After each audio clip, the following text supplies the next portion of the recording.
Hey now, we are getting over, and I am the Silver King, Adam Silverstein, here to lead you through these hard times.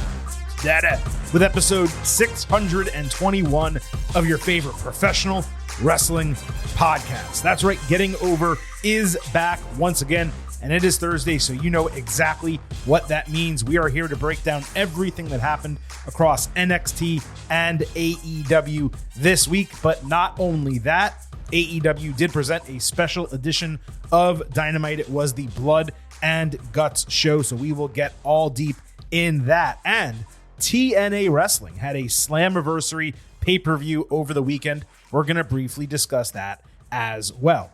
Given the time of day in which we're taping this episode a little bit later than usual, the ratings for AEW Dynamite Blood and Guts will likely come out. Therefore, we will discuss those at the end of the episode if you are so inclined to listen. But we have plenty to talk about even besides that. Let's not waste any more time off the top. Allow the Silver King to remind you that the Getting Over Wrestling podcast is all about Defy. So please head on over to Apple Podcasts and Spotify. Leave a 5-star rating on Apple. Take a little extra time.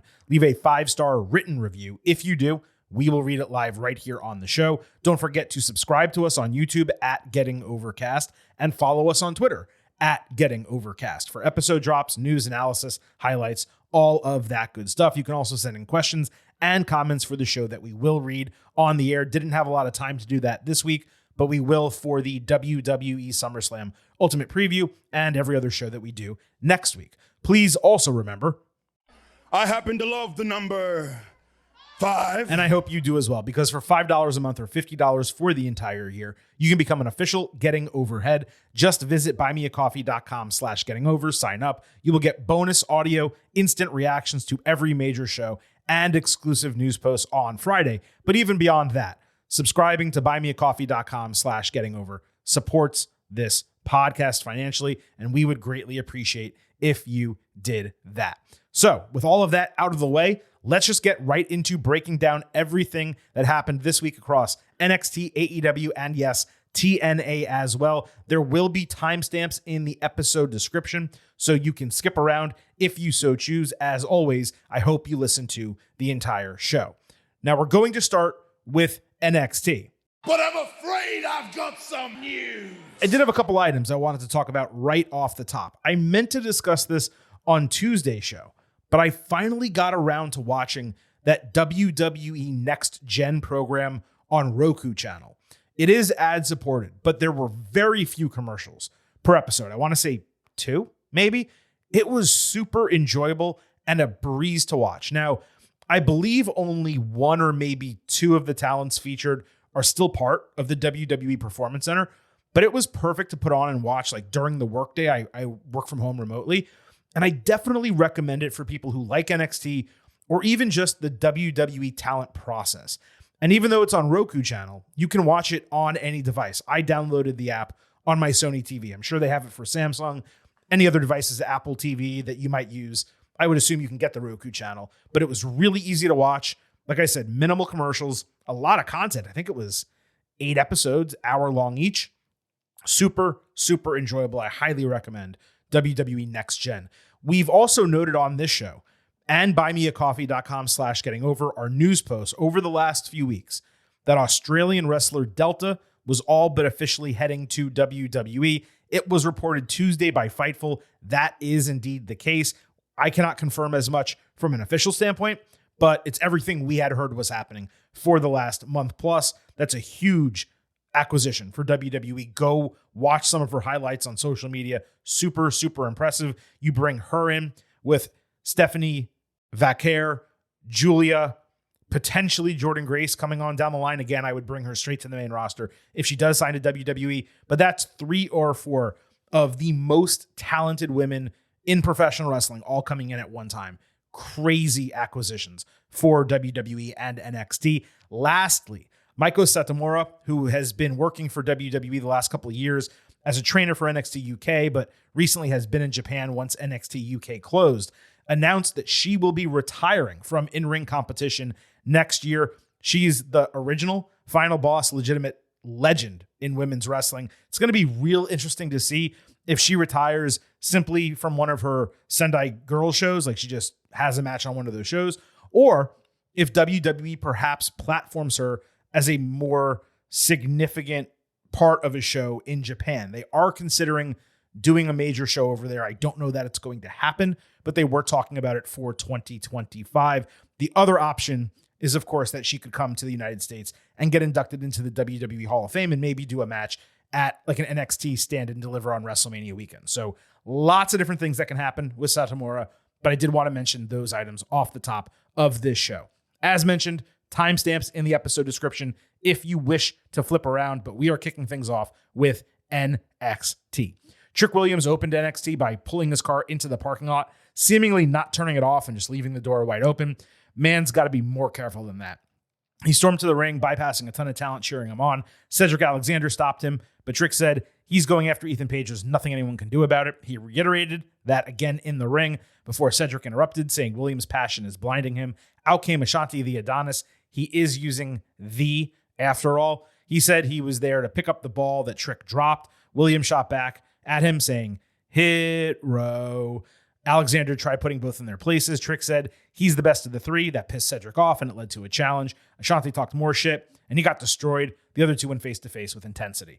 Now, maybe I'm forgetting, but I thought the advice that Trick got last week was from Ilya Dragunov on FaceTime, and then Pete Dunne watching him from the side. I don't remember an interaction with Cedric. If I forgot, or if we were just to assume they spoke off screen, that's okay. There just really wasn't enough exposition here. Why specifically does Alexander not want him going after the title right away? Why is that a bad decision? All that said, look, Trick versus Cedric coming out of nowhere, that's a match made for the Silver King. Neither Cedric nor Ashanti were that smooth on the mic, but they've also had zero opportunity to speak for years, so hopefully that comes around in time. They do play off each other quite well. Trick later cut a promo in the locker room saying nothing and nobody is going to stop him from reclaiming the NXT title. I was like, we know, dog. This is what you've been saying every single time you have a mic. He said he didn't plan to wait in line for a rematch, but he would take what he deserves. Dunn was watching him again. This time, Dunn quipped, "You think so?" and just walked away from Trick. So we got Trick against Cedric. There was a crappy botch here early with Alexander flipping in the air. I'm not sure if Williams forgot to catch him or he didn't complete a move, but it was ugly. It was way better after commercial with these guys tagging each other big time. Trick hit a Trouble in Paradise style boot flat to the face instead of a kick to the head. And Cedric came back with his pickup Michinoku driver. Williams caught a step through move with a bookend, but Alexander hit his rotating vertical suplex. Trick shot ultimately ended the match in 11 minutes with Cedric selling it extremely well. Williams raised his arm after the bell, only for Dunn to attack from behind for an extended beatdown. He screamed, "Still haven't figured it out, huh?" and booted him in the head onto the canvas. There was something off about this match, almost as if Alexander had loads of ring rust or something like that. There were multiple instances in which he didn't really create enough space while taking moves, which is the responsibility of the person selling in that situation. It's possible Trick was off too, or maybe he was at fault for a couple of the spots. Maybe it was both of them just didn't have good chemistry together. But my perception of it was just that something was off during the match. It's very possible I'm wrong. Either way, it didn't exactly live up to my expectations from like a smoothness perspective, though there was some good action and it was an interesting matchup. As far as the Dunn attack, he's now taken out both Sheamus and Trick on two different shows without an explanation for either. Now we have an idea of why he went after Sheamus, given their shared history. With Trick, the only presumption I have is he's angry Williams didn't treat the NXT title with the respect he did for the NXT UK title. Obviously, they're going to share that exposition sooner than later, but to have both Dunn storylines ongoing simultaneously without details for either of them is a bit odd.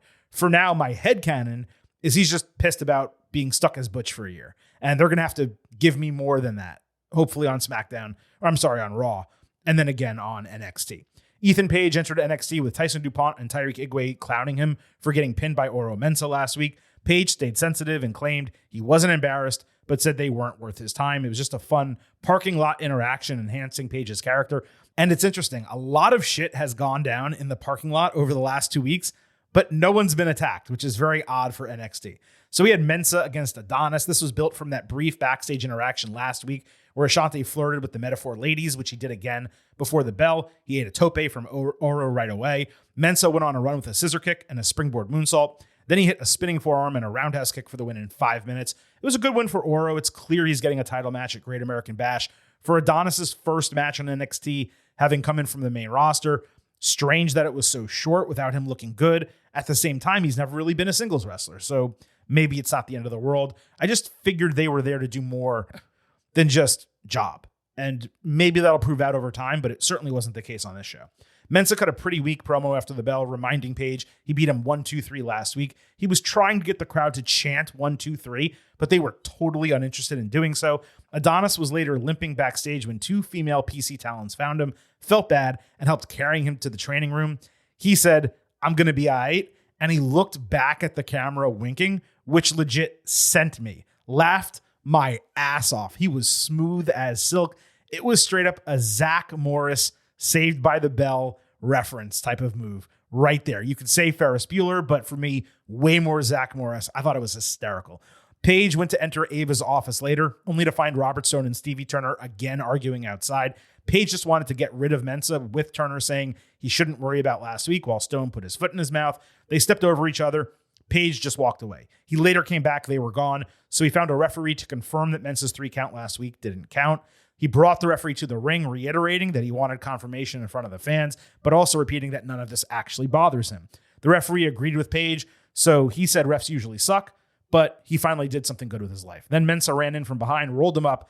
The referee thought for a second, and then counted the fall 1-2-3. The crowd immediately chanted 1-2-3 loudly, and Paige lost his mind in the aftermath. He finally found Ava backstage, saying he needs to fight Oro, and a champion like him shouldn't have to deal with this bullshit. She obviously accepted. So Paige, I think, is legitimately doing an excellent job with this gimmick. Mensah's promo may have been like a wet fart, but the follow-up here totally got the job done. As far as Turner and Stone, I don't get why they're competing for an assistant job. They're calling an internship that doesn't need to exist on a developmental show when their boss is like, 8 years younger than one and 20 years younger than the other. Their banter was quite natural, to be fair. They were entertaining going at each other, but it's a shrug for me at best. Ava finally coming in multiple segments later was nice, but it also crystallized that they have no real purpose because she's the only one who can make a decision.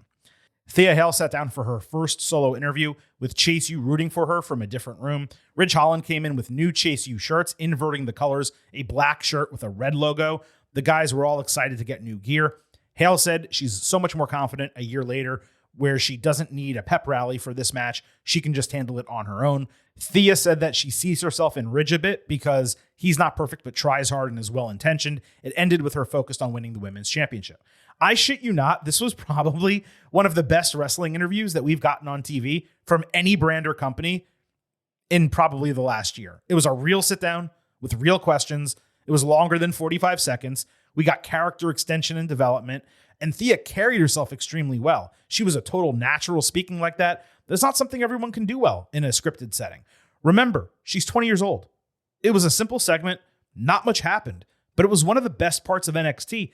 And again, when you compare it to like the WWE main roster interviews, the AEW interviews, where it's like 2 questions, the person goes on a rant and it just ends and there's an attack, you never get a real interview. This was a real interview. And for me, that was super fun.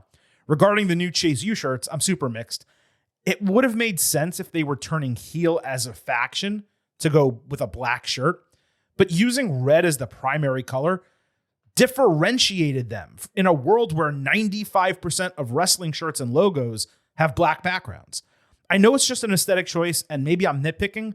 To be fair, there were probably 6 or 7 fans that had already purchased the new shirts, so they sold some immediately in Orlando. But the red Chase U shirts to me screamed college. This just looked like another wrestling faction shirt, if that makes sense. So I just disagreed with them making this move. Maybe it'll prove out to be for a reason or look better, but right now, I don't like it. Trick later complained to Shawn Michaels in gorilla position about Dunn's attack. Then Roxanne Perez ran up to HBK complaining that Thea got a sit-down interview while she's not getting any time on the show, nor recognition that she deserves as champion. Now, look, I love Shawn on screen, especially confused Shawn on a headset, wondering why these kids are screaming at him. It was pretty funny.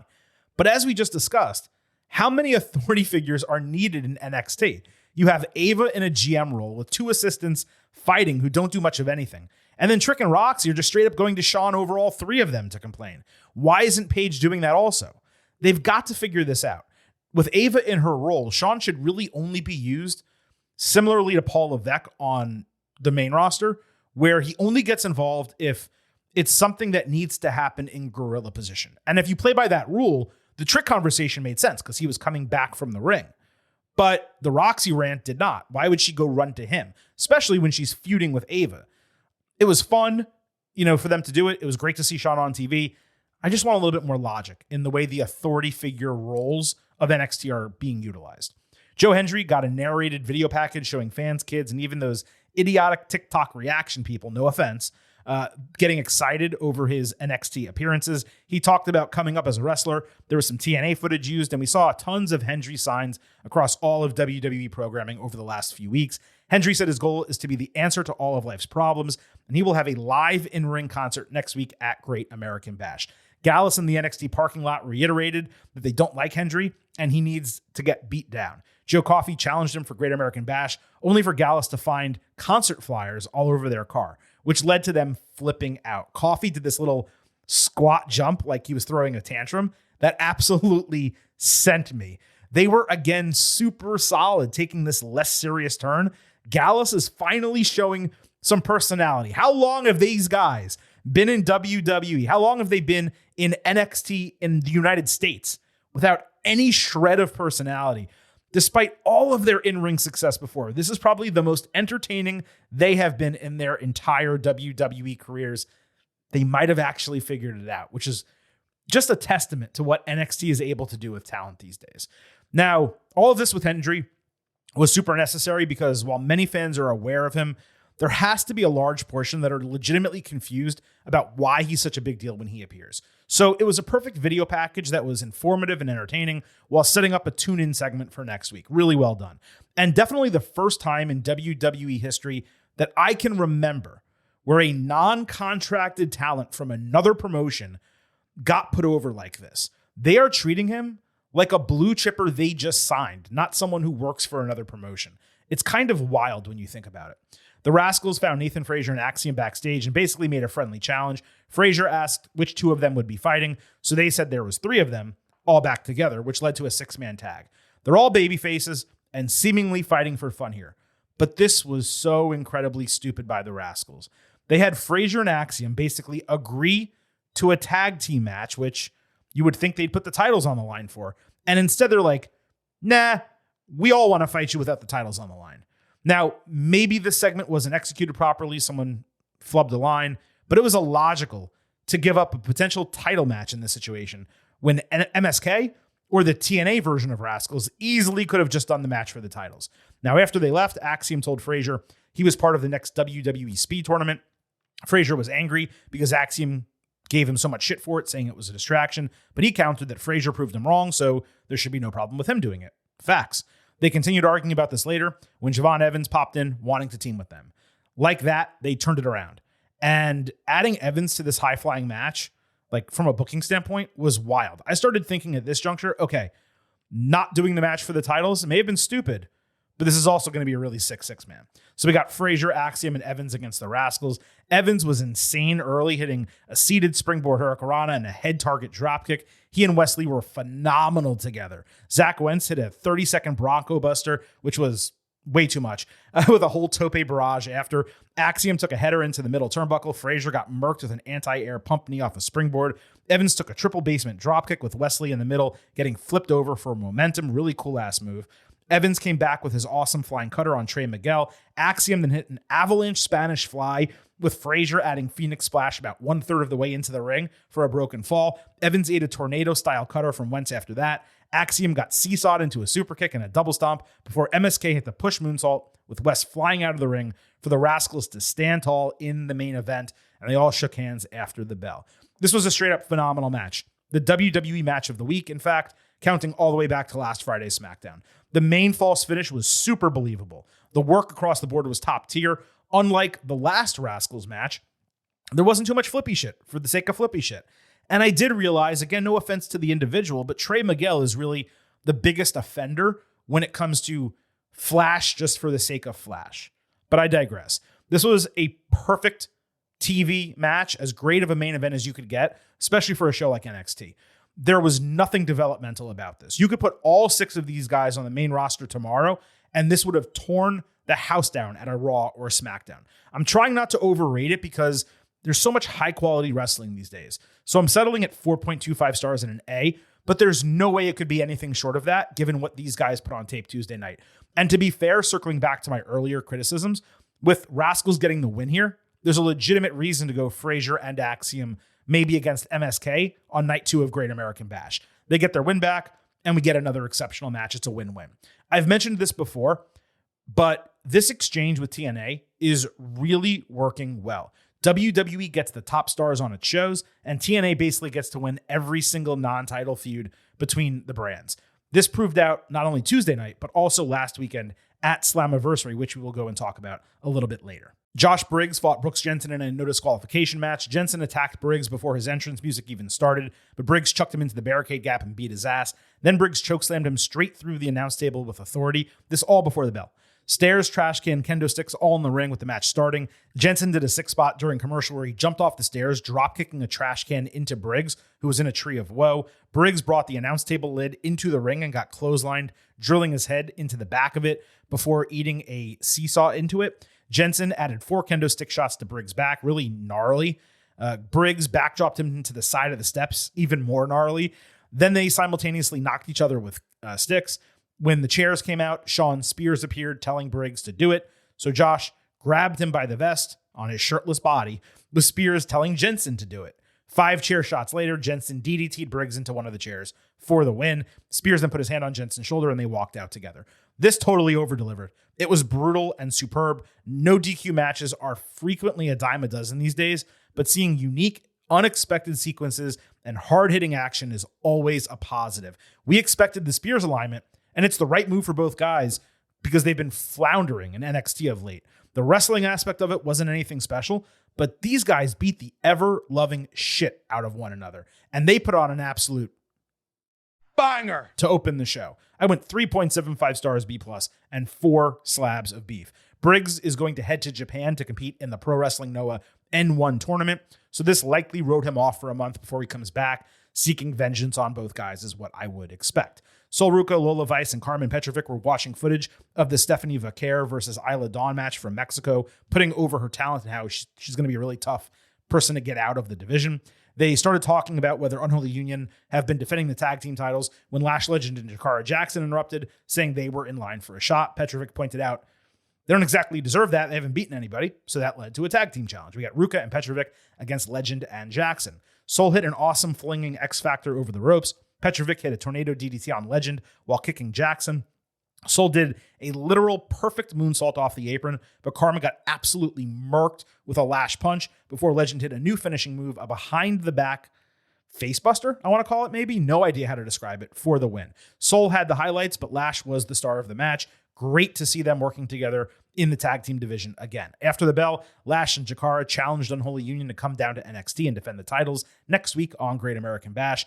A bit quick, to get a title match, but we talked on Tuesday's WWE show about how Unholy Union has had the titles for 2 months. They've defended them 1 time, and they've mostly been off TV. They now have 3 sets of challengers, 1 on each brand, and if they're going to lose them back to Bianca Belair and Jade Cargill, which you would expect, getting wins over Legend and Jackson, plus maybe Shayna Baszler and Zoe Stark, accomplishing that first, having 3 total title defenses, would be nice. It would at least legitimize Unholy Union as a team that needs to be, utilized more frequently on TV. Briefly backstage, we saw some PC talent watching a video of Tatum Paxley that Kalani Jordan called creepy. Wendy Chu walked through the background and kind of overheard the entire thing. So just a setup probably for next week. Charlie Dempsey was reviewing a ransom letter that said, "I saw what you did," with Tony D'Angelo asking why he sent it, which Tony denied. Ren Sinclair jumped into the groups saying she sent it. Dempsey told D'Angelo he needs to deal with it for them. But Tony said, just give Ren what she wants. The guys said they can't do that. It's their group. Of course they could. I don't understand that. Then Sinclair said they better ensure she wins her match because that could lead her to doing or saying any number of things if she loses. Great, fun little segment. Like we said last week, Ren has a ton of personality. She's finally getting a chance to show it. So we got Sinclair against Carly Bright. NQCC was ringside with the D'Angelo family watching from the crow's nest eating popcorn. Ren bent her backwards into a really cool surfboard-style move with a choke. Dempsey did put Sinclair's leg on the rope at one point to help. That led Kendall Gray over to straight up murk Miles Bourne with like a ringside suplex, and he's way bigger than she is. Ren then caught Carly in a pinning combination off the ropes with Charlie, putting a hand firmly on her back for leverage and the 1-2-3 in 3 minutes. I didn't mind this match being short because both women are still kind of new to TV, but Sinclair is legitimately multiple levels of skill above Bright. She really should not need that much help to beat a legit rookie developmental talent like that, even if it's in storyline. I'll say again about Bright, she's just not ready for TV. She doesn't even run the ropes well. I don't get it at all. One other thing, it's funny that they're like scared of Ren exposing them for something they did on national television in front of hundreds of thousands of people. That doesn't totally track when wrestlers, I think these days, know they're on TV. But again, I digress. Despite the criticisms, the storyline's a lot of fun. Sinclair is getting extensive regular TV time. That's a huge positive. It's what we wanted.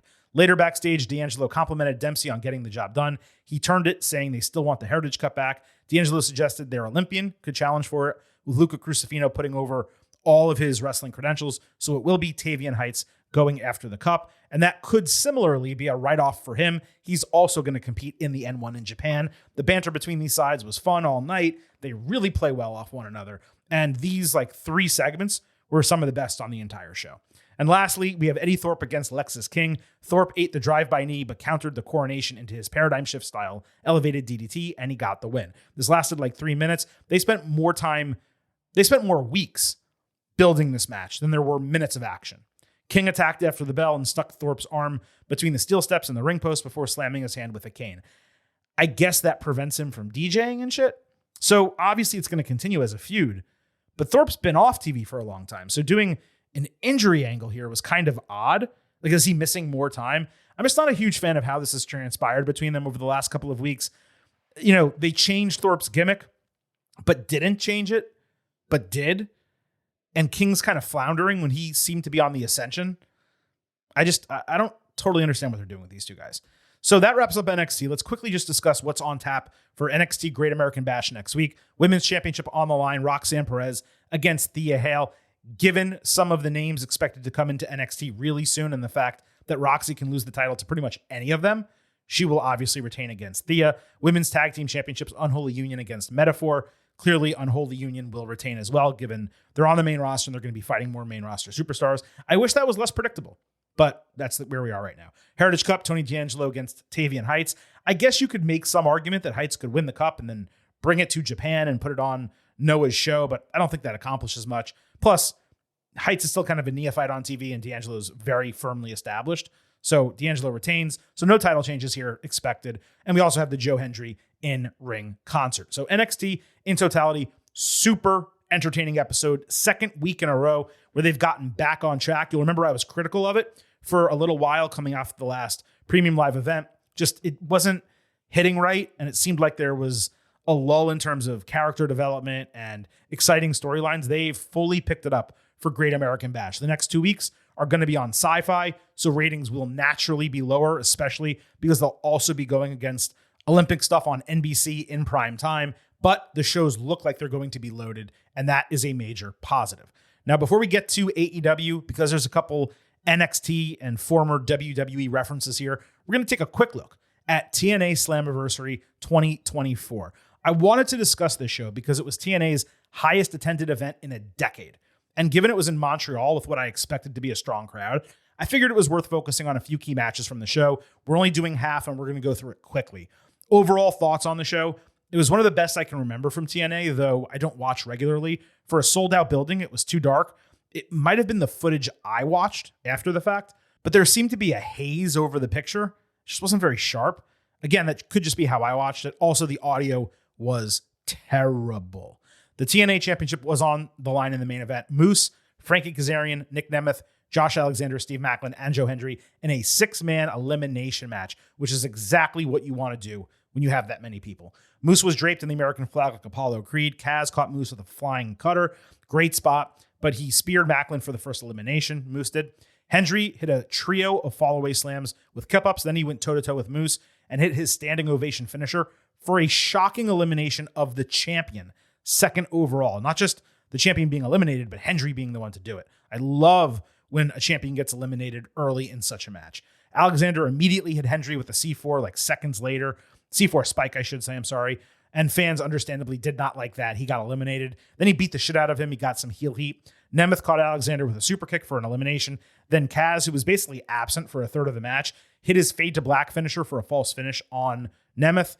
Nemeth came back with 2 super kicks in Danger Zone, the zigzag, for the win. He became the new TNA champion for the first time in 30 minutes. This was extremely strong, really good storytelling elements throughout. If you're a Dolph Ziggler fan, a worthy watch given the achievement. If you're interested in getting into TNA, also a good watch. Hendry not winning disappointed the fans, but it seemed like a plan to push a story with Alexander. Plus, who knows what's happening with him and WWE contract-wise, so you probably don't want to put your top title on him. Beyond that, Nemeth is the right champion at this time to push TNA forward. 3.75 stars B+. The X Division title match, Mustafa Ali against Mike Bailey. This is probably the first speedball match I've seen since last fall, the match with Will Ospreay. I always forget how exciting he is to watch. He's so much fun. Bailey hit a perfect shooting star press with a unique slip out cover escape from Ali. Then he did an avalanche Spanish fly outside into Ali's entire entourage. Bailey also had incredible timing on a springboard moonsault outside as Ali slid from under the bottom rope. Bailey hit an avalanche poison rana and ultimo weapon, a double knee shooting star press to the back for the 3 count. But on the cover, Ali's toe was over the bottom rope. The referee got knocked out. So Bailey took a belt shot to the face and 2 450 splashes. The referee got pulled out of the ring on the count while trying to get revived by Trent Seven, who was wearing combat gear for some reason. He took out the entire entourage. Ali leveled him and Bailey with a plastic chair. Then he threw up an X, which I shit you not, led to Earl fucking Hebner sauntering out from backstage in Montreal, mind you. He got "you screwed Brett" chants.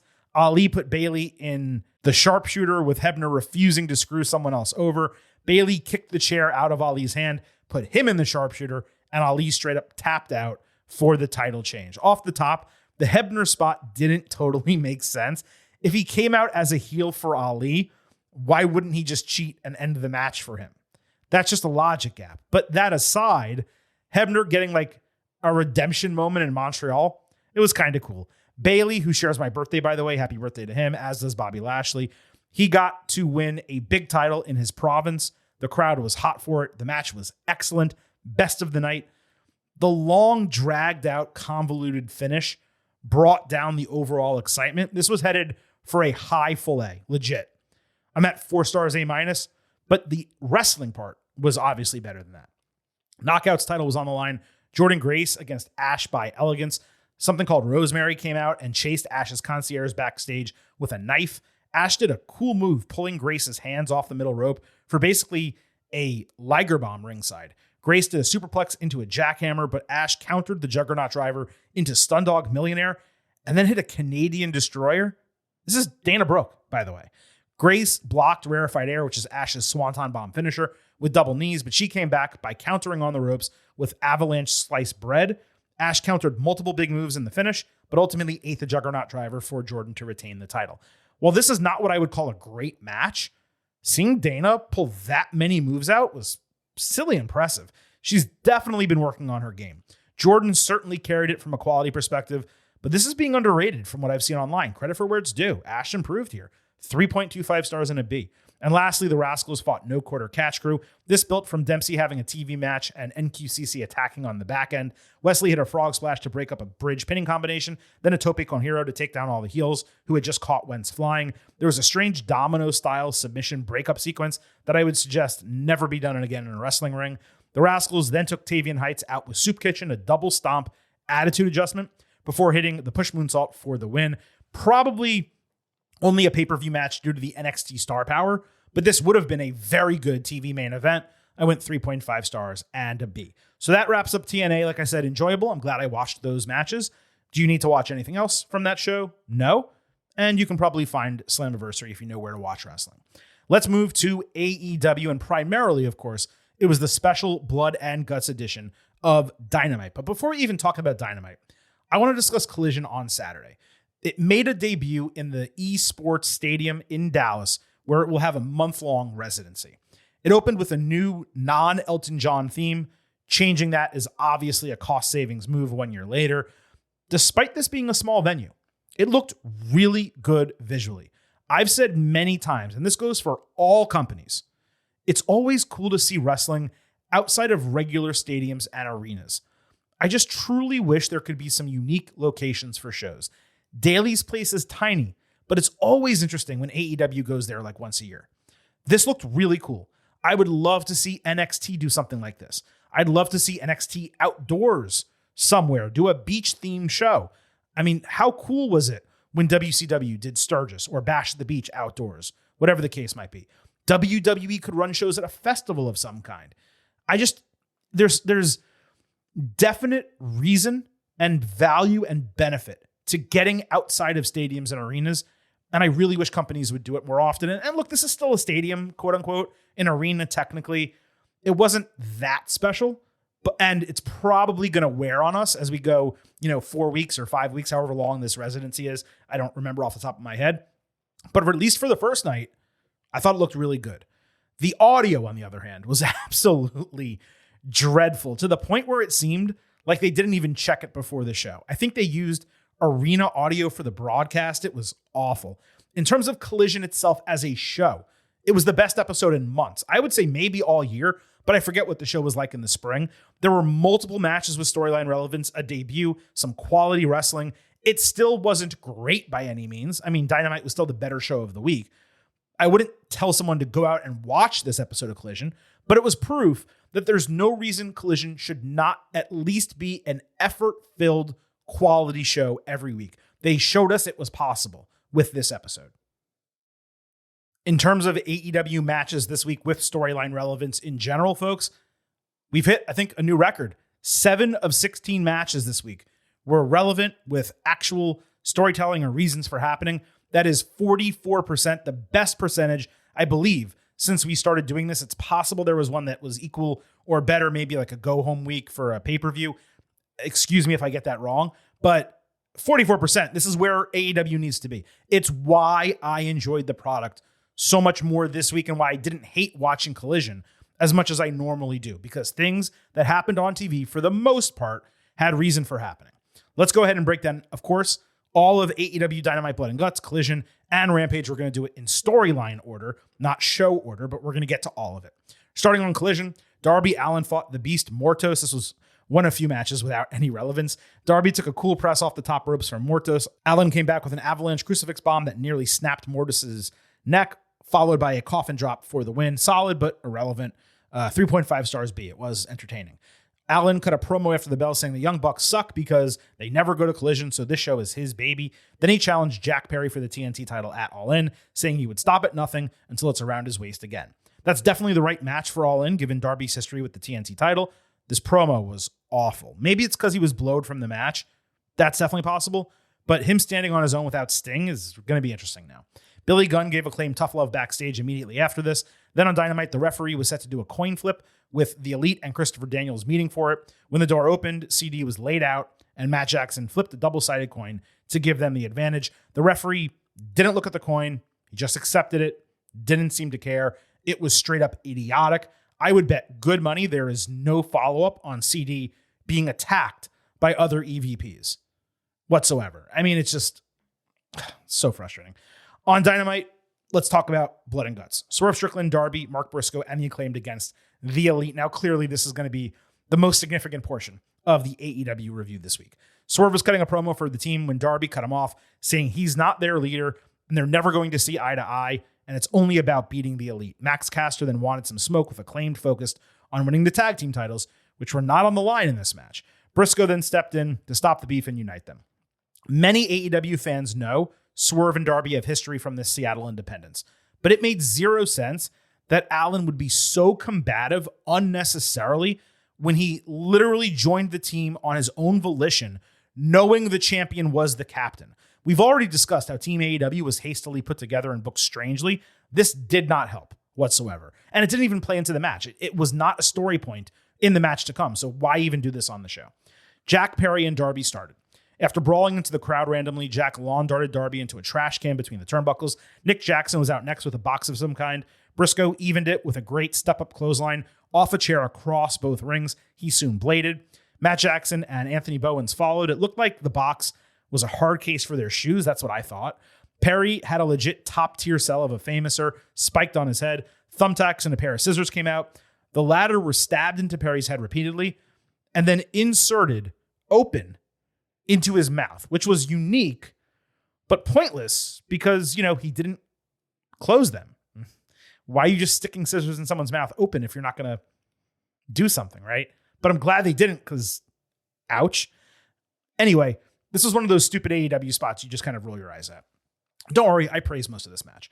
Kazuchika Okada came out with a Rainmaker street sign, and it was here where I realized how crazy it is that Okada's even in a match like this, except, spoiler alert, he basically did 0 major spots, the exact same as Anarchy in the Arena. He clearly doesn't want to be involved in this.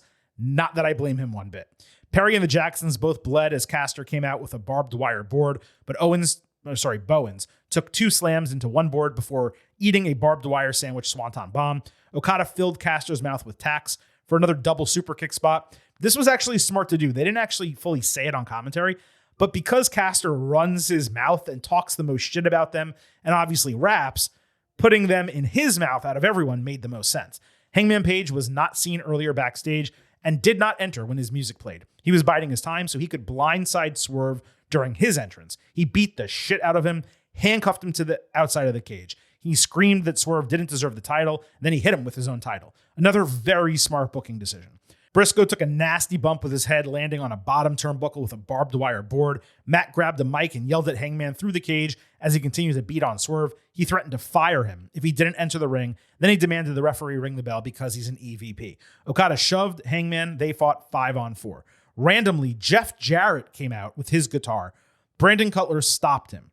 Then Billy Gunn came out with Cutler taking the guitar shot. Somehow, Jarrett had a fucking key for the handcuffs that Page brought, which made 0 sense. Like, okay, maybe there's a master key, but does AEW just have a bucket of handcuffs that people can utilize at any given time? The idea would be that Page pre-planned this, got some handcuffs, put the key somewhere that no one could find it. Like, what did Jarrett do? Go through his suitcase and go through his drawers or something to find it? Like, it made no sense whatsoever. Also, why did Jeff Jarrett come down? He has no relation to anyone in this match. It was just have Billy Gunn do that spot. Prince Nana had cutters that could have just been used for the cuffs. You don't even need the key, just use the cutters. Swerve somehow cut a hole in the cage in literally 15 seconds and entered the match. He and Hangman stood off before brawling in the middle. Darby hit a code red on Hangman while he was attacking Swerve with another barbed wire board. Swerve got low blowed while trying to staple Hangman's head. The Bucks finally opened their case, which was basically a toolbox to a degree. It had extra staple guns. Those were the first things that we saw. They swarmed Swerve and stapled his body one after another, taking turns. And let me just say, as a child of the 90s, I had some flashbacks to a certain event that made national news that looked kind of similar to this while this was all going down. I'm just saying, I know it wasn't purposeful. That's the first thing I thought about. Swerve laughed and somehow overcame them one by one as the rest just stood there. Like he started stapling them one after another. They just stood watching him. They didn't try to stop him. He avoided buckshot lariat, catching Hangman with a staple, and then house call. Back from commercial, Swerve and Hangman had eliminated each other somehow during picture-in-picture. I didn't even see it. Half the competitors were outside the ring. 4 tables were stacked 2 by 2, with Bowens getting knocked off the cage through them. Briscoe hit 4 straight Jade Drillers and a froggy bow of one of the Jacksons through a table. Darby then used the top of the truss like monkey bars. He climbed across the top of the cage and did a coffin drop onto Perry through a table, which was the spot of the entire night. The Faces also found handcuffs in the Bucks case, trapping Perry on the cage. Briscoe beat him with a kendo stick, but he wouldn't quit. Then Jack took a completely unprotected headshot with a chair. Now, this match, despite all the spots I just told you, was super safe until that. It was nasty. And you're going to say Silver King, it was a gimmick chair. It's possible that it was a gimmick chair. That's fine.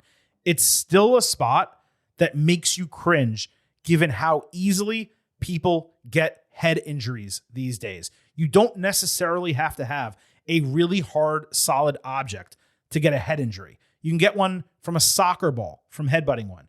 You can get it from whiplash. It was totally unnecessary to do an unprotected headshot like this, period. Briscoe was going to use another chair, but Matt seemed to say something to him about his brother, so he just stopped. Darby then got gasoline and covered Jack in it, but he didn't cover anyone else in the gasoline. He wanted Jack to quit and agree to a TNT title match, but he just spit at him, refused. Matt then just agreed to the match on his behalf, and then he quit for Jack to just end the entire match. Now, look, this was a match that I would call excellent, and it over-delivered in a significant way for 90% of it. You already heard much of my analysis through the breakdown. I loved the concept of the Hangman and the Swerve booking. The action in totality was awesome. There were some enormous spots. Darby off the top of the cage was superb. I actually thought he'd do more extreme shit. So Briscoe was actually the surprise MVP of the match. This was running near perfect for a long time. And then AEW just kind of got in its own way. With Jarrett's nonsensical key shit, the heels being stupid, leaving their handcuffs out in the open, the concept of gasoline in general, and then the slow, boring, uneventful finish. They built it like a crescendo, and then they said, fuck it, let's just end the match. Not that I wanted Jack on fire, mind you. But if you're building and building and building to an extreme finish, and it ends like that, it's just a flat-out wet fart, especially considering they literally lit Jack on fire like 6 weeks ago. So it wasn't even a fresh threat. It's something we'd already seen. You switch a couple parts of this match, you're in A+ territory. Maybe the TV match of the entire year. Instead, it was excellent. It deserves praise, but it was not near perfect, which is what an A+ is. The whole thing went 50 minutes. I'm right on the border between an A- and an A. Right there, I would say 4.25 stars and an A, because some of the action was fantastic. There's a consistent struggle with AEW when it comes to ending these matches, because the stipulation is submission or surrender, and they never want anyone to just tap out. What I'd perhaps have done, not sure that it would have been better, is have Matt say, screw it, light him up, only for Jack to quit as Darby approached him. Now, yes, you want to keep Jack strong. I get it. That's probably why they didn't do it. But it would have made more sense for the EVP to think of this guy as expendable than doing it this way, where he kind of came off like a little bit of a babyface protecting his guy. Also on Dynamite, Jarrett interrupted a Bryan Danielson conversation, reiterating that he was crushed. He didn't win the Owen, but Bryan was the perfect guy, overcoming all the odds that he could not. It was basically a pep talk with Jarrett saying Danielson needed to actually go all in. Get it? Not have one foot out the door if he was going to win the AEW title. I like this a lot. The old veteran, end of his career, telling a guy on the cusp of full-time retirement what it takes for one last shot at glory. I wish Jarrett's lines were better, but it added a gravitas to the opportunity for Bryan that had not truly been articulated yet. I do hope that we aren't seeing Double J heavily involved in this going forward, though. Once was enough, maybe twice if necessary for storyline purposes. But, Jarrett's deal was the Owen. The Owen is now over. They're still booking him as a babyface. The rest of his group isn't even on TV. They're seemingly still heels. That whole thing doesn't track together. On Dynamite, the show opened with Will Ospreay being tracked in the hotel parking garage for an interview. He found a box cutter in his tire, so he jumped into Alex Marvez's car and drove off with him. Marvez asked if he'd ever driven in America. Ospreay said no. First of all, why would Marvez be at the hotel? It's not like Ospreay's loss was hugely controversial or there was something that he had to get him before he got to the arena. And also, if Ospreay had never driven before, how did his car get there? I did like that it was a different type of cold open. Don't get that twisted. But even with something as basic as this, it was just nonsense. Now, the next segment had MJF introduced by cheerleaders. He called Ospreay a gutless coward for not using Tiger Driver 91, eye roll, and told Swerve, who he called Shane, he still wanted the AEW title. MJF said this was the easiest dub of his life and told Ospreay not to retire, but instead to basically kill himself and put himself in a grave next to his dead grandmother, who he called a fat skank. He did a whole you people deal and dissed all international champions that came before him. Didn't mention, by the way, any All-Atlantic champions, so I'm going to assume he was okay with them. Then he tossed the title in the garbage. Then he unveiled the American Championship. Pretty much the same title with an American flag strap and a US map logo in the middle that had 4 stars and 3 stripes. Looked like shit. Now, to be fair, it was probably supposed to look like shit, but it even looked like shit for looking like shit. Anyway, he said he didn't want to represent the United States, despite all the America stuff. He just wants to represent Long Island. Then streamers went off with a flag falling from the ceiling with 50 headshots of MJF as stars. Ospreay ran in, missed a scurrying MJF, said he had a tiny dick, and then called him out for cheating. Then Ospreay announced he got his rematch at All In, home soil, obvious. Then he took the international title out of the trash can and carried it off. For me, this fell so short of what it should have been. First, we have the repetitiveness of changing the title name and meaning when Chris Jericho is literally already doing that on the same show. Then there's the ham-fisting of a completely unnecessary nationalism aspect to the entire feud. They already hate each other. MJF already cheated and stole the title. I understand the event is in London, but it's not like the fans were not already going to go crazy for Ospreay. It was so cliche and silly and 1990s for something that to this point had been pretty modern. Now, I will say, while this shouldn't matter one iota for All In, MJF apparently is going to be defending the title against a random luchador in Arena Mexico. And in CMLL, they're going to go buck wild for seeing a title like that, I would expect. So it might work for that, but the real story, the reason they're doing it, is for Ospreay to be United Kingdom, England, and for MJF to be America, except MJF is saying, I don't even like America. So what are we doing here exactly? Beyond that, MJF's promo was a total eye roll. The easy dub part and his unwillingness to acknowledge how the match transpired, that was the best part of it for me. But then, speaking of repetitiveness, he did the whole dead relative thing that is Christian Cage's entire gimmick. The crowd popped louder for the unexpected American flag and Ospreay saying tiny dick than anything MJF actually said. And beyond all of this, by leaning in the nationalism direction, even though sure, like we already knew this was coming, we already knew what the result would be at All In, it blatantly telegraphed Ospreay winning back the title. Leaving at least a level of doubt would have been nice. So yeah, I just found the entire thing disappointing and candidly unnecessary. On Dynamite, Mariah May squashed a jobber. Her new gimmick is the glamour, and she was wearing black and red. She had a shotgun dropkick at the bell, a missile dropkick, and then Mayday. She played Tony Storm's music to tease the crowd, only for Storm to appear in all black as a ringside person. They brawled with security separating them for no reason that I could tell. The crowd was on fire for the brawl. Storm seethed in the corner. Someone gave her a mic. She said she was prepared to die. A step too far as per usual, but the heat was undeniable between these two. I thought it was a mistake not having Storm sell the injury for at least one more week, if not longer. I don't know why they needed to bring her back on this episode. On Collision, Hikaru Shida beat Sky Blue by referee stoppage in 3 minutes. Sky broke her ankle, taking a crossbody outside the ring. This was really unfortunate. I believe the intention was to put on a decent length match in a featured spot. Without complications, she's going to be back soonish. Ankles are generally not that big of a deal, even though you think they would be. We mentioned last week how she was in white with blue makeup. She was back in black here. No idea what they were even doing with her. Then Shida cut a promo challenging Britt Baker for Blood and Guts. Technically, they have a long-term history, so not much explanation was needed, but it was still random, especially given Britt's a babyface. On Dynamite, Baker fought Shida. Britt was straight up pinned, 3.5 at a minimum, but the referee straight up chose not to count it. Shida considered grabbing a kendo stick, but did not. She had a Michinoku driver, but Britt recovered from a clumsy flip over into the lockjaw and got the submission win. Extremely rough and disappointing match both ways, actually. Not just Britt, who obviously is not an amazing in-ring wrestler, but she definitely had ring rust here. But Hikaru Shida was not good either. And having her tap out to Britt, I mean, she's probably going to turn heel, but it was just odd. Mercedes Moné interrupted after the bell wearing a cowboy hat, denying Baker a title match. With Britt facing the ramp looking at Mercedes, Kamille ran in, making her AEW debut. She booted her head off. The reaction was exceedingly minimal. She quickly took Baker out with most of an airplane spin powerbomb before Mercedes demanded her hand get raised. Monet getting Kamille as a heavy, it works to a degree because she's a heel. And they looked really good together. I prefer such alignments happen before someone wins a title, not after they already win two. Because why exactly does she need Kamille now? All she's done is win and dominate AEW. She gets whatever she wants. So it's not like she was under a significant threat or she was unsuccessful and needed to do something to help her win, you know? Like, I wish that was thought through a little bit more. Overall, it was fine. We'll probably excuse a Monet retention in London. Either that or it's precipitating a Jamie Hayter return at Wembley Stadium with Britt winning the title and celebrating with her to a huge pop.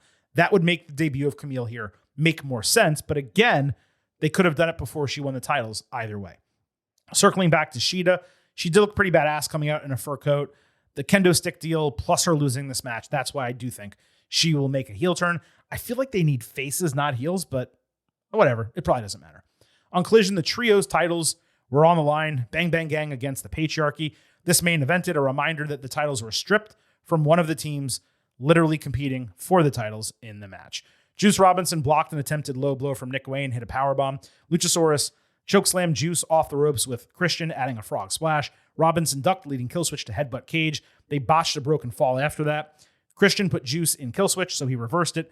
But the referee, for some unknown reason I cannot begin to explain, grabbed Christian by the leg. The idea would have been that Cage pulled him in, but the referee was grabbing his leg on his own volition. That prevented Juice from converting the move. Shayna Wayne sprayed something in his face, and Christian hit Killswitch for the win. The 9 belts were ditched, and there's just 3 black AEW straps being used, all of which Christian held up by himself during the celebration. The lights flickered out, indicating House of Black was watching, but we never saw them. As we discussed last week and mentioned before, it was a terribly conceptualized booking that wound up being a perfectly fine TV match that ended in an absurd fashion. Patriarchy winning the titles was the obvious direction from the start, given how Christian cut promos about it, and it's fine for them to have the straps. At the same time, the whole situation was unnecessarily convoluted. On Dynamite, Christian said nothing before letting Nick cut a promo because he's going to be in the Royal Rampage match. He saw Kip Sabian lurking again, confronted him, promised to throw him out of the ring, and said no one cares that his dad is dead, so he should be a man and suck it up. Sabian looked insane with like bleach blonde hair and a dark handlebar mustache. Like good wrestling insane, though. It was nice to hear Wayne like get a chance to speak. He did really well, but it was like a throwaway backstage segment. On Rampage, the Conglomeration beat Undisputed Kingdom in a 17-minute opening match that was probably the most worthwhile and storyline relevant thing on that show in months. The rest of the show was completely worthless, obviously, but this was notable. Kyle O'Reilly ate a pump knee from Roderick Strong that he did not seemingly intend. Orange Cassidy then hit Matt Taven with an orange punch for the win. Kyle Fletcher attacked after the bell with Briscoe saving. Probably would have just preferred the heels winning, but it was fine. Briscoe later got to cut a promo introducing Tomohiro Ishii to the Conglomeration. He also mistook Undisputed Kingdom, saying United Kingdom, which is what fans do all the time. I've done it. So it was funny for it to happen to a wrestler. On Collision, Ishii fought strong, extremely strong work here, as you would expect from 2 great wrestlers. Kingdom distracted with Strong, giving Ishii the weakest low blow I've ever seen, plus a lifted knee for the win. Obviously, he had to get the victory because he's challenging Briscoe for the ROH title on that brand show this week, but I wish he did more to Ishii if he was going to beat him. Briscoe and O'Reilly saved a post-match attack to end it. On Rampage, the Learning Tree beat the Outrunners in 3.5 minutes. The Faces did their normal stupid shit that was supposed to be funny but wasn't. On Rampage, Minoru Suzuki beat Butcher in 3 minutes. This was done just to give Suzuki a win before his title challenge, typical AEW. He's really not the type of guy who should be in squash matches against big dudes. Made it extremely odd. Chris Jericho cut a promo on Collision, saying their match would be more violent than Blood and Guts. He also misnamed his own show, calling it TV Talk instead of TV Time. On Dynamite, the FTW title was on the line. Jericho against Suzuki. Started as a chop fest with Jericho's chest legitimately bleeding from it. Suzuki squashed his hand with 2 chairs and did an armbar. Then he escaped walls of Jericho but ate a low blow and a Judas effect for the 1-2-3. Suzuki stood up maybe 30 seconds after the bell and hit a gotch pile driver to stand tall. Learning Tree attacked, and Katsuyori Shibata saved from the crowd, easily clearing the ring.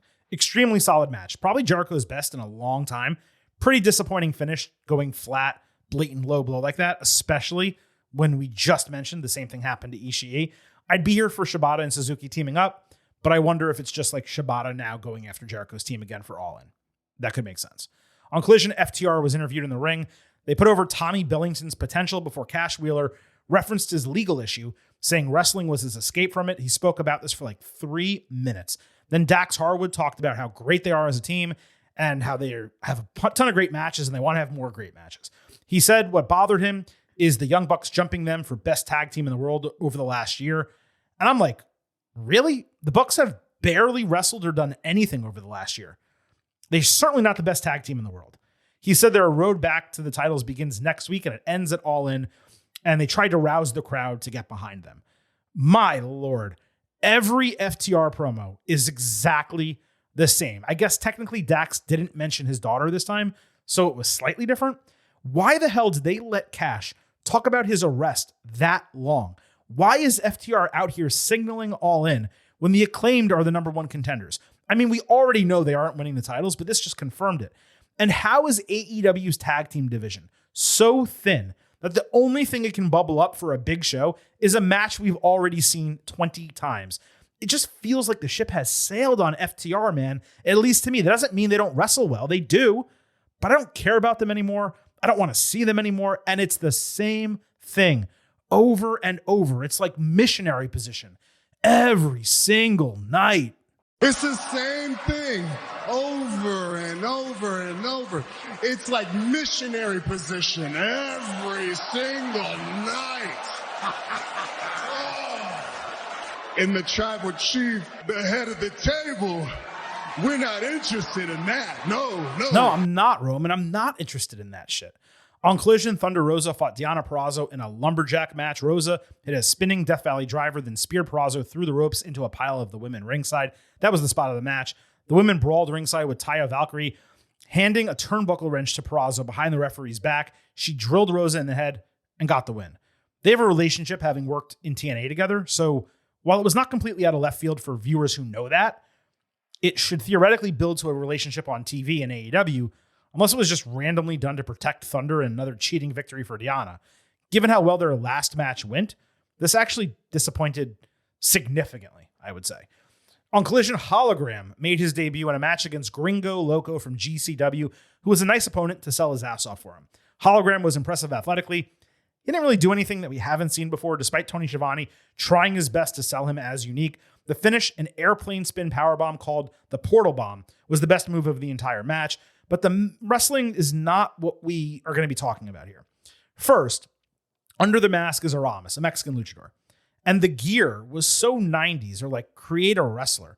Dull gray, chartreuse, some rainbow, like reflective accents. The only special part of his presentation was a light up H jacket that he wore to the ring, which was absolutely nothing special. AEW putting in effort to create some vignettes for him was a positive. And to be fair to AEW, those videos didn't promise anything specific. But something you need to understand about wrestling media in particular, this is true for all entertainment industries, but especially wrestling in this context, is that promoters will leak stuff in hopes of driving interest. As media, we have to decide whether that information is valuable and informative or literally just promotion. And a report came out before the show that the hologram character was going to be, quote, technologically ambitious. Now, given his name was Hologram, and WWE has used AR holograms frequently, I'm sure the expectation from fans was something to that end would be utilized. My perspective was that AEW debuting this guy at an esports complex probably meant they had something pretty cool in store for his presentation, even if it wasn't a hologram. But it was nothing. It was like a total bait and switch. And even worse, the presentation of hologram that we did get, it was probably closer to Glacier in WCW than anything unique or modern as one would have expected here. If you look at Axiom in NXT by direct comparison, he had similar vignettes. Then they debuted him with this super cool entrance using a camera filter that slowed him down, then sped him up. And it just separated him from everyone, both on NXT and the main WWE roster. You immediately knew he was something different and special as a character. This was just another high flyer in a light up vest. It's almost like they were trying to rip off Axiom, but did a poor job at it. So definitely some points for the vignettes and not just throwing someone on TV with nothing behind it, but total piss poor execution. Also, they should have started something coming out of this. Like, for example, Rey Fenix or another luchador or high flyer or young talent confronting him after the bell, wanting to test him. Instead, he debuted against a non-contracted wrestler, got an expected win, and all of it meant absolutely nothing. This is the difference between okay booking, good booking, and great booking. This was kind of okay. It should have at least been good, and all it really takes for something to be good is a little bit of foresight and a little bit of extra effort. On Rampage, Saraya and Harley Cameron backstage said the entire locker room is scared of Saraya because she's a living legend, and they're purposely trying to keep her off the all-in card. So after months of doing nothing, they're just going to force her into a storyline with maybe 3 weeks to go. Like, why not actually use this person? On Collision with AEW in Texas, of course, Kerry Von Erich was brought back to the show with his sons and Dustin Rhodes standing next to them. Kerry talked about learning a lot from Dusty Rhodes, so he asked Dustin to give them advice as a mentor. Dustin promised if they listened to him, he'll lead them down a successful path. From a nostalgia standpoint, this is super cool. First time the Rhodes and Von Erichs are working together formally in more than 40 years. It's just so interesting how transparent the usage of the Von Erichs are. They only use them in Texas, and they never really do much of anything with them. Are they really drawing tickets in 2024?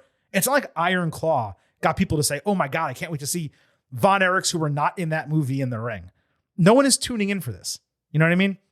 On Dynamite, Pac beat Boulder in a squash, no promo, nothing after the bell, no idea why the match happened. On Rampage, Chris Statlander beat a jobber in 90 seconds, the only women's match on the show, non-contracted talent, you know the drill. On Dynamite, Willow Nightingale backstage was set to do an interview as, by the way, the new CMLL Women's Champion when she was immediately confronted by Stokely Hathaway and attacked by Stat. Stoke wanted an eliminator match for the title. Why would a heel manager ask for an eliminator match as opposed to, I don't know, a title match? Off is the direction you can fuck. And that's not so much just for this. That's for the lack of logic in everything that we've discussed with AEW today. On Rampage, the Lucha Brothers beat Private Party in 10 minutes. There was no reason for it happening. On Collision, Rey Fenix beat Tony Nese in 11 minutes. Fenix answered an open challenge. Why Nese, of all people, is doing an open challenge, I cannot tell you that. He had a rope rock PK and a frog splash. Phoenix is so damn good. His usage in AEW is such a disappointment, even despite the injuries. I hate saying people are being wasted, but he actually has been. On Collision, Lance Archer randomly beat the shit out of people backstage, saying people forgot who he is and what he can do. Okay, so Archer's back for a program that he'll lose and then he'll disappear again. And that wraps up AEW this week, everything that happened across Dynamite, Collision, and Rampage. As promised, let's take a quick look at some ratings for NXT and AEW coming out of the last week. So let's start with NXT, which did 633,000 viewers in a 0.19 demo, pretty much the same as the last 2 weeks. Really nothing to say here. While they are going big with 2 loaded Great American Bash shows the next 2 weeks, moving to Sci-Fi and going against the Olympics, I'm not even sure 500,000 can be guaranteed for them. But if they promote it well enough, like maybe, Sci-Fi is just a dead channel in a dead zone despite the competition. AEW Collision's rating from Saturday was notable. We usually don't talk about Collision, but they did 472,000 viewers in a 0.15 demo, the highest viewership for that show since May 18th, over 2 months, and the second best demo since May 25th. Not having many sports to go against was certainly a factor, but the quality of the show probably mattered too, and I praised it earlier, so maybe it had something to do with it. Now, Dynamite Blood and Guts this week did 786,000 viewers in a 0.26 demo. It did go against President Biden's speech, but that only lasted 15 minutes, the first 15 minutes of the show. And unlike most news stories, there was no reason to stay tuned to news channels for analysis after the fact. It probably had some effect, at least early, but it did not have or should not have had any effect on the final 45, 50 minutes of the show, which was entirely Blood and Guts. This was basically the same rating as last week, so 2 loaded shows in a row did the best ratings for AEW since June 5th. But, let's just call a spade a spade. Dynamite has not cracked 800,000 or 0.30 in the demo since April 10th.